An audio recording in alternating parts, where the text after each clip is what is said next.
Hello again there folks. Today we're going to do something different again. A few people have requested a little bit of information on the stripping, the dismantling I suppose you'd say, and reassembly of the No1 MkIII rifle. So what I actually have here is my 1941 Lithgow No1 MkIII. It's a rifle that's featured in a number of my shooting videos, and what I'm actually doing here today is I'm going to be replacing the forestock. So I'll show you how these rifles are stripped and reassembled. Now I don't think you can see all of the detail because I'm a little close, but what I'll do is I'll try and give as much information as possible. So I'll move this forestock, Australian coachwood forestock, that does have the recoil pads here. I'll move this out of the road for now, and a few things to help people understand the stripping and the reassembling of these rifles. Now you've seen me, so I'll just change the camera a little so you don't have to put up with my face and you can see more of the weapons.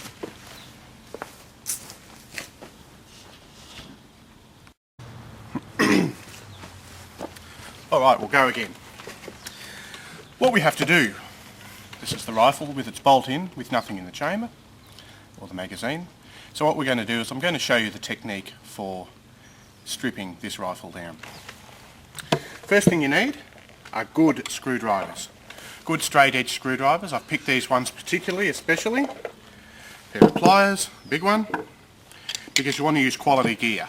You don't want to be stripping threads. First thing you do, remove the bolt. You open the bolt and pull it back as far as it'll go. The bolt head latches into the rail on the receiver here, so you just click, put your finger underneath and it just clicks out. Take the bolt out. Second thing is you remove the magazine. So there's the magazine release here on the trigger guard. Press that in, remove the magazine. So now you can see the receiver, magazine's empty, no magazine, no bolt. Now what I would normally do here, and I will do, is remove the sling. It's got a standard 1907 pattern sling, 1908 pattern actually. That just undoes like so. And we're going to make sure to put that on the correct way when we do it, because there are different ways of putting slings on. One which way is correct and the others can result in scratching if you don't do it properly. What I'm going to do, I'm not going to remove the buttstock from this rifle, but you can see most of the stripping and the reassembling that takes place. So the sling's out of the way. Magazine, bolt. Okay. Rear sight, pull that forward. And now we gently remove the rear handguard.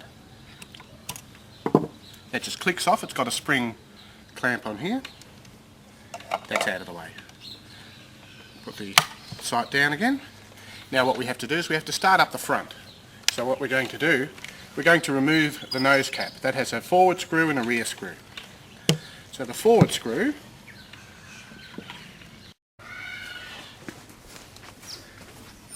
now that I've got the right screwdriver, we'll try that again. One screw that goes in from the left hand side of the bayonet nose cap.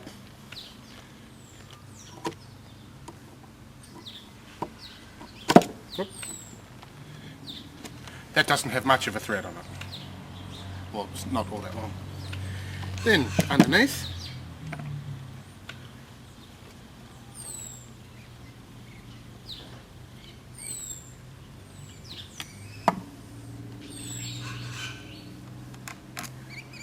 second screw. What I normally do before I take the nose cap off is I remove the forward band. Well, there's only one band. It undoes like so. Hope you're getting all this.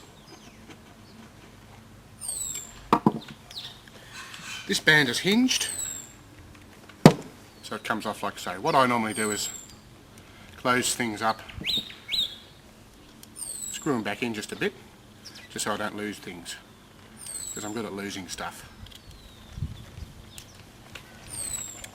So, now that I've taken off the band, the forward handguard comes up and slides backwards. And that can be removed. Then I'll slide the nose cap off.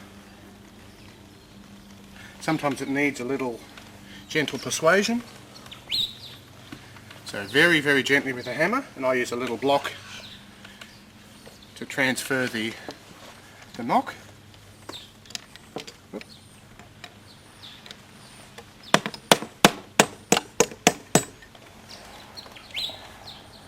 There we go. The nose cap is removed.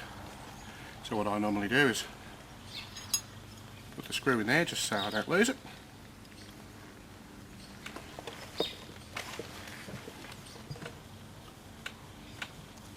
Now I believe there should be a little spring in here to put upward pressure, but this one's never had one, so I don't know. So now we have the rifle without the handguards. So we still have a number of things to remove. 2 screws. We have. There's not necessarily a particular order for doing this. So I normally remove this screw here. So I'm going to get this started with this one.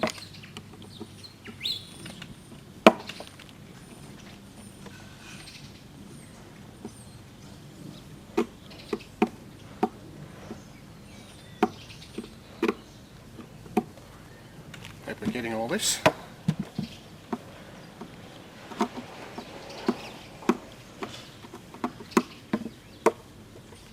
So that's unscrewed.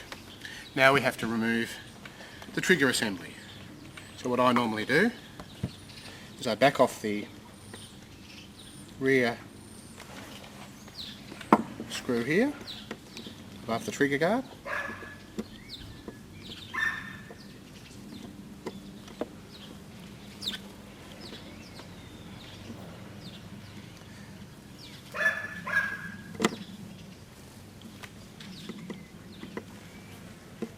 This is a bit longer, this one. And if you're ham-fisted like me, it might take a bit.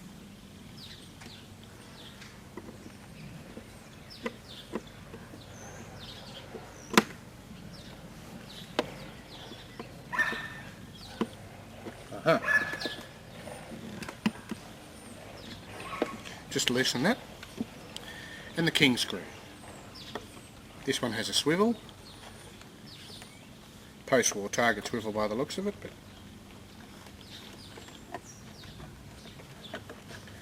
king screw's got to be done up really tight to help spread the load when it shoots, so you don't crack the forestock. Whoop. So, king screw comes out, trigger guard screw comes out. What you see now, you can remove the trigger guard and the trigger assembly. So what we have now is usually, because it's all been removed, on this particular stock you can just gently slide it down and off it comes. Sometimes you might need to gently tap the stock. What I do in that case